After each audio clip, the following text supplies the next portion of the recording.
Olá, queridos, graça e paz. Espero que você esteja bem.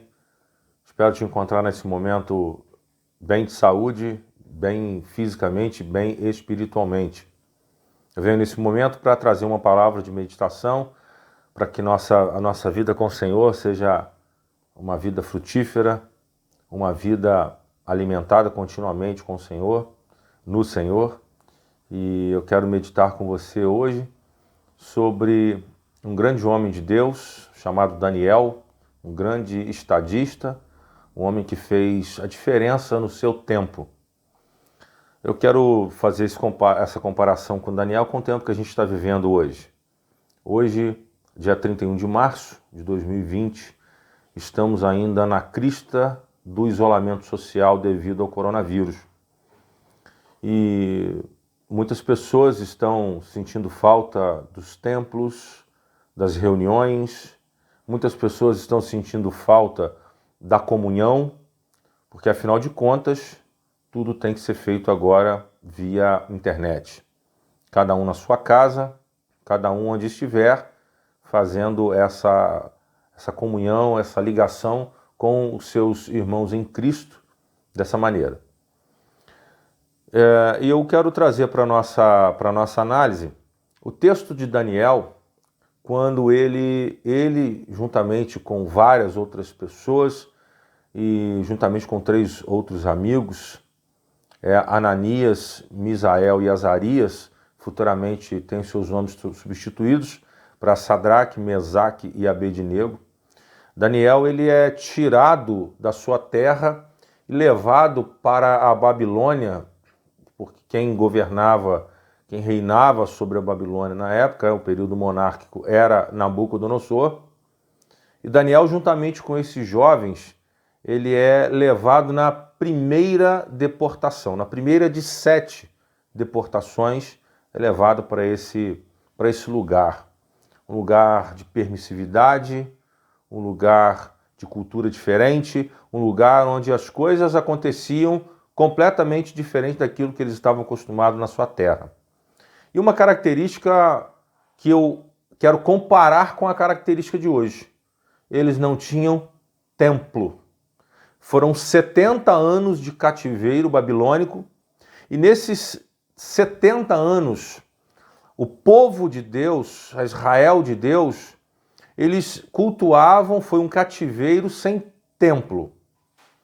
Por que é que eu quero te chamar a atenção sobre isso? Porque nós estamos vivendo no século XXI um período em que as pessoas estão confundindo igreja e templo. Igreja sou eu e é você. Templo é o lugar em que nós nos reunimos. Daniel, em sua época, ele era a representação da igreja, mas ele estava sem templo. Na Babilônia, cativo. Mas ele não deixou de adorar ao Senhor, ele não deixou de servir ao Senhor, ele não deixou de ser fiel ao Senhor.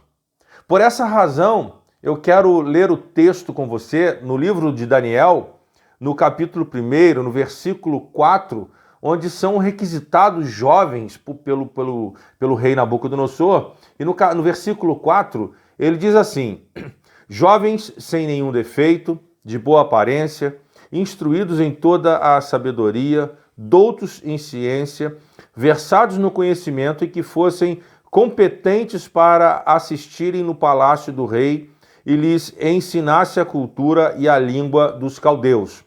Versículo 5, determinou-lhe o rei a ração diária das finas iguarias da mesa real e do vinho que ele bebia, e que assim fossem mantidos por 3 anos, ao cabo dos quais assistiriam diante do rei. Eles se apresentariam diante do rei 3 anos depois de alimentados, tratados com a ração, com as iguarias do rei. Entre eles se achavam os filhos de Misael, entre eles se achavam dos filhos de Judá, Daniel, Ananias, Misael e Azarias. O chefe dos eunucos lhes pôs outros nomes, a saber, a Daniel de Beltesazar, Ananias o de Sadraque, a Misael o de Mesaque e a Azarias o de Abednego. resolveu, olha o versículo 8, o que o Senhor nos mostra nessa passagem. Versículo 8 do primeiro capítulo do livro do profeta Daniel. Resolveu Daniel firmemente não contaminar-se com as finas iguarias do rei, nem com o vinho que ele bebia. Então pediu ao chefe dos eunucos que lhe permitisse não contaminar-se. Daniel aqui ele coloca diante do chefe dos eunucos, daquele que cuidava desses homens que tinham acabado de chegar ao cativeiro, pede que ele não se contamine, para que ele coma apenas legumes. Não coma das iguarias do rei, não coma das carnes, não beba do que o rei bebia, mas comesse apenas legumes, para que eles ficassem formosos. E 10 dias depois ele faz um teste com o chefe dos eunucos e diz, olha, em 10 dias o senhor faz um teste com a gente, se nós estivermos em condições piores do que os outros, nós vamos comer as iguarias do rei. Mas se nós não estivermos, nós vamos continuar comendo legume. E 10 dias depois foi o que aconteceu. Eles, Daniel, Misael, Ananias, Misael e Azarias, se apresentaram diante do rei e eles, diante do chefe dos eunucos, e eles estavam com aparência, um semblante melhor do que os outros que estavam comendo as iguarias do rei. Agora, o que realmente nos chama a atenção é que, como eu disse no início, Daniel estava indo, eu quero focar em Daniel. Daniel ele estava indo para um cativeiro onde esse lugar não havia templo. Ele não tinha templo para cultuar. Ele não tinha os objetos do templo, ele não tinha os objetos sagrados do templo, mas ele representava a adoração. Ele representava um sacrifício. Ele representava o culto ao Senhor. E dessa maneira ele faz na Babilônia, no período que ele está cativo, juntamente com outros que chegam, depois outras 6 deportações acontecem depois da dele, e ali o número de judeus, do povo de Deus, vai aumentando.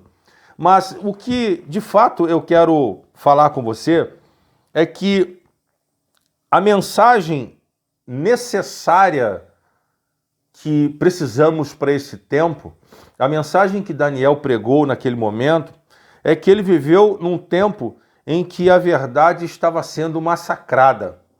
E nós estamos vivendo hoje num tempo em que a verdade está sendo massacrada. Daniel também, ele coloca os valores morais que estavam sendo desprezados. Estamos vivendo essa época de valores morais desprezados. E por fim, a religião tinha perdido a sua integridade, a sua pureza. Também estamos vivendo dessa maneira. A religião está perdendo a sua integridade, está perdendo a sua pureza, está perdendo o seu respeito devido ao comportamento de muitos. Com templo ou sem templo, essas pessoas estão tornando a religião degradada a cada dia. Mas o exemplo que nós vimos com Daniel é o contrário. Ele não precisou de templo porque ele entendeu que ele tinha um compromisso com Deus. E o compromisso com Deus dele requeria moral, ética, bom comportamento, requeria dele integridade, requeria dele pureza. E dessa forma, queridos, nós podemos meditar que, diante desse confinamento que nós estamos vivendo, preste bem atenção, não confunda o que eu vou mencionar aqui. Diante desse tempo que nós estamos vivendo, você, eu, cristãos, não precisamos de templo. Até porque os templos estão fechados por uma questão de cuidado. Então, por favor, não confunda e vai usar esta palavra dizendo: o pastor Júnior disse que eu não preciso ir à igreja. Não é isso que eu estou dizendo. Se você olhar no livro de Romanos, ele fala sobre aqueles que há necessidade de congregação. Há necessidade de congregar-se, eu vou botar o texto aqui embaixo para você ler depois. Há necessidade daqueles que se congregam. Muitos não querem congregar, mas há necessidade da congregação. Então, o que eu quero dizer é que, nesse tempo, você não deve ficar abatido, cabisbaixo, se sentindo impuro, se sentindo afastado de Deus, porque você não tem um templo. Daniel ficou cativo e ele não tinha templo, mas ele adorava a Deus porque ele era a verdadeira adoração ao Senhor. Então, nesse tempo que nós estamos vivendo, fique tranquilo, se você está na sua casa, no confinamento, nesse isolamento social, você vai adorar ao Senhor, você não vai deixar de ser cristão por causa disso. Vai terminar, e em outro vídeo eu falo sobre isso vai passar e todos nós vamos nos reunir nos templos como antes e eu creio que vamos valorizar muito mais até do que antes, porque uma valorização de termos a liberdade para cultuar o Senhor. Outra coisa que eu quero destacar é que quando Daniel ele vai para a Babilônia, ele e todo o povo de Deus sofre por causa da cultura, uma nova cultura, sofre por causa de restrições, sofre por uma série de coisas. Assim como hoje nós estamos vivendo esse enclausuramento, esse isolamento, não é um cativeiro, né? Mas nós estamos vivendo um tempo difícil, mas eu quero dizer para você, não fique triste. Não fique triste porque você não pode sair de casa, você que faz parte de um grupo de risco.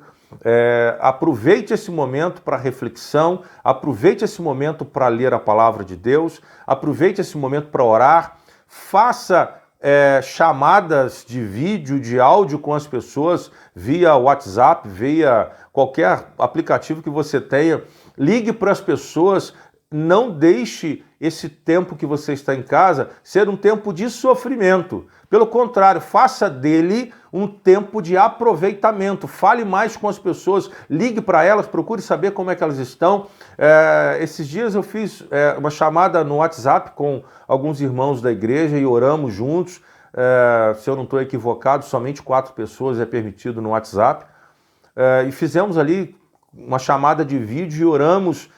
Temos praticado isso, então faça isso. Não ache que isso é um tempo de sofrimento para você. E eu quero dizer, por fim, que no período em que Nabucodonosor ele leva cativo o povo de Deus, ele tinha dentro de si o desejo de comandar, de dominar o mundo naquela época. E as pessoas tiram proveitos políticos dessa situação. Naquele momento, Nabucodonosor era ele quem tinha o domínio de todas as coisas. A gente conhece, alguns conhecem bem a história, você que é leitor da Bíblia, que ele constrói uma estátua de ouro e ele decretou, é um decreto isso. Decreto você tem que cumprir. Nós estamos vivendo hoje um decreto de isolamento, né? Embora muitas pessoas não estão cumprindo, que a gente vê as ruas cheias. A gente vê, eu pelo menos acompanho via redes sociais, os bancos cheios, as casas lotéricas cheias, mas enfim, decreto é decreto, seja ele em que instância for. Nabucodonosor, ele decreta que as pessoas se dobrassem diante daquela estátua. Então ele tinha dentro de si o domínio, ele tinha dentro de si o proveito dessa situação do cativeiro. E eu quero trazer para esse tempo atual, onde nós estamos vivendo essa situação do coronavírus, e olha, está assim de pessoas, principalmente políticos, que estão tirando proveito dessa situação. Estão se aproveitando do coronavírus, estão fazendo os seus palanques políticos e tirando proveito, me perdoem essa expressão, mas da desgraça do povo. O Brasil está vivendo um momento difícil, ainda não entrou no colapso, mas está vivendo um momento difícil e as pessoas estão fazendo disso palanque.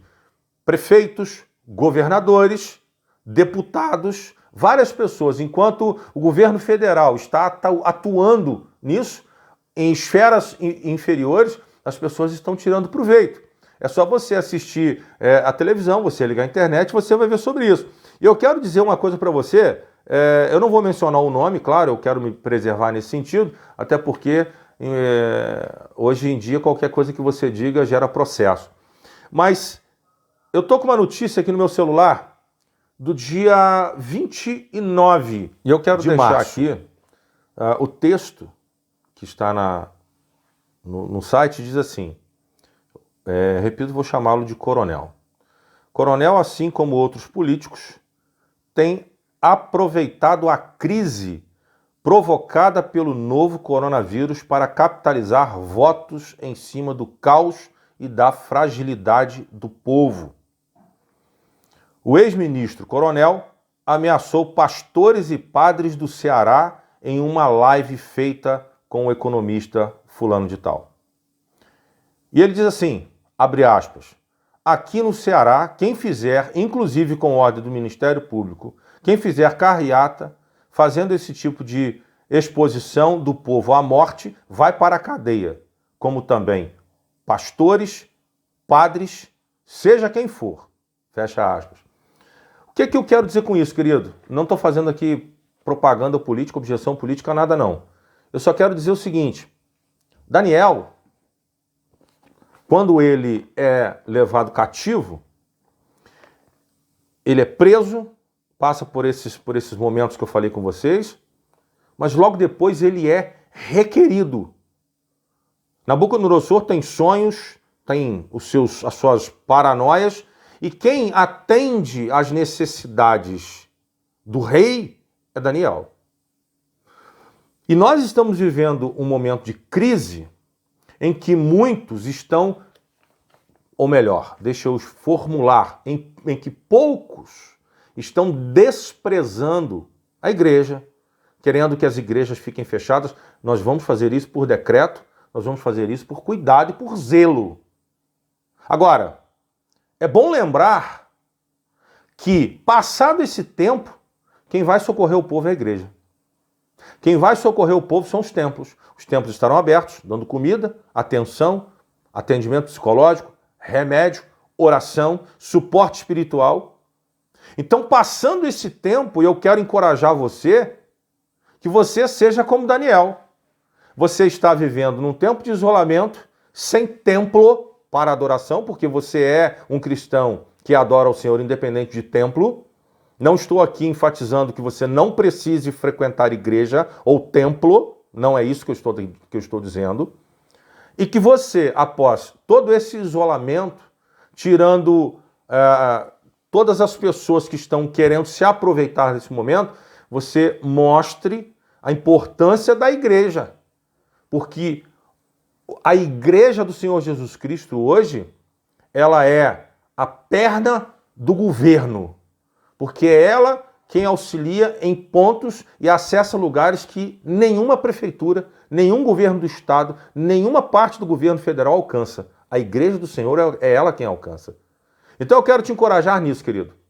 Que você pense nessa palavra, que você erga a tua cabeça, que você caminhe para Jesus com toda a firmeza que você tem, com a tua fé, com coragem, com ousadia, e que após tudo isso passar, nós vamos levantar a bandeira do Evangelho, vamos anunciar a palavra de salvação, vamos cuidar das pessoas, precisaremos de homens e mulheres que visitem pessoas nos hospitais, nas suas casas, pessoas que viveram o trauma desse coronavírus.